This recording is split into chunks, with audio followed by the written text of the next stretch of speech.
Hello, everybody. My name is Marco Farina. I am the Business Development Director and also responsible for the Center of Excellence at DKSH. We are here in our lab in Bangkok and actually in one of the rooms. This is our elemental analysis room, and today we will talk about the table of periodic table, or the table of Mendeleev. Mendeleev is is a Russian scientist that has been inventing this table more than 150 years.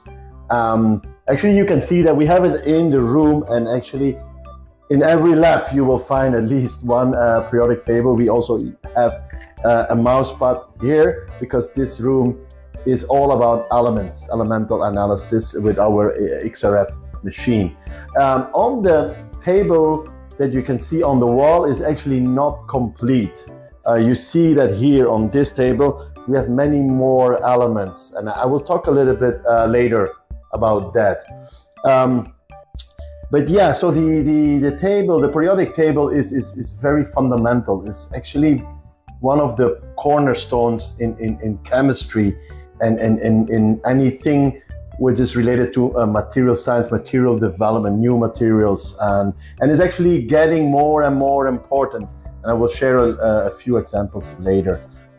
You can see the table as a kind of like in a kitchen. If you are in a kitchen and you want to make a meal, you have a lot of ingredients, and these kind of ingredients are the elements. If you put them together, you make a nice meal. And also with the element, you can you can choose, for instance, our body as well is 95% of our body is about 4 elements. It's carbon, hydrogen, nitrogen, and oxygen. But then we have many more elements in our body. You can find, of course, calcium in the bones, but there's chlorine, there is phosphor, there is sulfur, many more. So everything in life is all about elements. And yeah, if you think about major inventions, let's take the most very famous now is the chip, the microchip. So when the first chips came out, they were using silicon, which basically is silicon is not more than sand, right? And it was abundantly, if you find it in the ground very, very easily. And to make it as a transistor, you would, so it's an element which is from the 4th. You can see it's in the row 4, right? Very stable. And then you need to use different elements to make it conductive. You will use elements from 3 and to dope the silicon, or elements of 5, so you can make a transistor. But now, of course, the chips need to get faster and faster. That's why they have been using other elements like arsenic or indium phosphide, gallium. So there's a lot of development, and that's just because we're looking into the table and say, okay, what if we take this element? What will happen? Another example I can give you, for instance, is let me just take one. Let's say beryllium. Beryllium. Probably not many people have heard about beryllium, but beryllium, if it's used to mix into can be steel or any other metal to avoid a spark, right? When you get like a spark, like for instance an aircraft or even wrenches, they make it spark proof. They use beryllium. Okay. What else? Yeah, I think, I just already mentioned in the beginning, this was, actually when I was young, it was even less.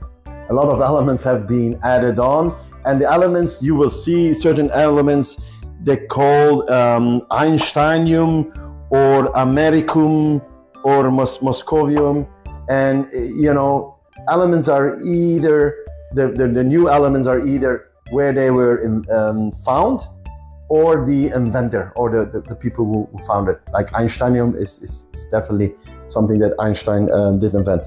So, but in this one, you see there's a lot of new elements, And there were a lot of new elements coming after, I think 2016, they added they're very heavy elements. They are called heavy elements because their atomic number is high, right? I think we are up to 118, if I'm not mistaken. So everything above 112 is called very heavy elements. And actually you don't find them in nature. They are developed into the lab.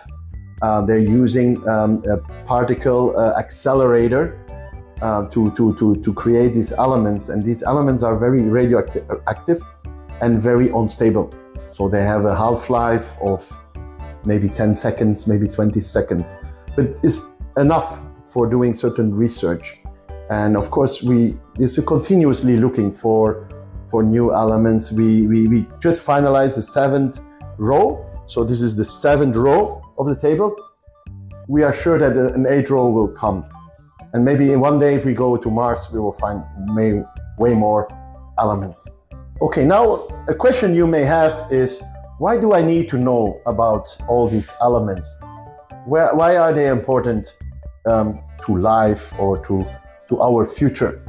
I give you one very important example. Let's take hydrogen. And hydrogen is the most simple element. You can see it on the left top corner. The most easiest element, very simple, okay, but it will probably change our future. Will probably, hopefully, solve a lot of environmental issues that we have. So as you know, today our energy comes from fossils. Fossils is everything related to carbon. That's another element, very abundant into the soil, like petroleum. But fossil carbon is also one of the elements that creates CO2, carbon dioxide. So which of course it's one of the factors that creates our warming up of the planet. Okay, so hydrogen has I would say the characteristics to generate a lot of energy, and so this is also what we are doing with fusion, but also hydrogen fuel cells. So you will see that today everybody talks about EV, electric cars, which today are still using batteries. Batteries also about elements. They're using lithium to use the battery, and there are many other rare earth elements in battery. And rare earths are mined today predominantly in China. China is the biggest country when it comes to rare earth. But hydrogen is available in air, right? Air you can through a certain chemical synthesis extract hydrogen, and that will really help the future to solve a few of the environmental issues.